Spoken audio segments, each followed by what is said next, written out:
আসসালামু আলাইকুম রহমতুল্লাহি ওয়া বারাকাতুহু। একদিন এক দরিদ্র সাহাবী নবীজি সাল্লাল্লাহু আলাইহি সাল্লাম এক দরবারে এসে বিনয়ের সঙ্গে বললেন, ইয়া রাসূল সাল্লাল্লাহু আলাইহি সাল্লাম, আমার কাছে দান করার মতো কিছুই নেই, কিন্তু আমি চাই আল্লাহর প্রতি কিছু দান করতে, আমি কি করব? নবীজি সাল্লাল্লাহু আলাইহি সাল্লাম স্নেহ বড়ে মৃদু হেসে বললেন, প্রত্যেক সৎ কাজে সাদাকা, হাসি মুখে কারো সঙ্গে কথা বলা সাদাকা, ভালো কথা বলাও সাদাকা, অন্যকে উপদেশ দেওয়াও সাদাকা, এমনকি কারোর জন্য দোয়া করাও সাদাকা।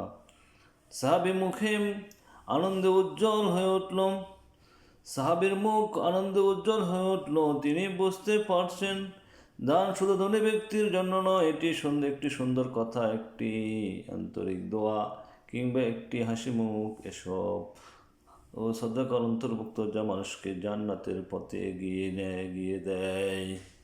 হাদিসটি থেকে শিখতে পারলাম যে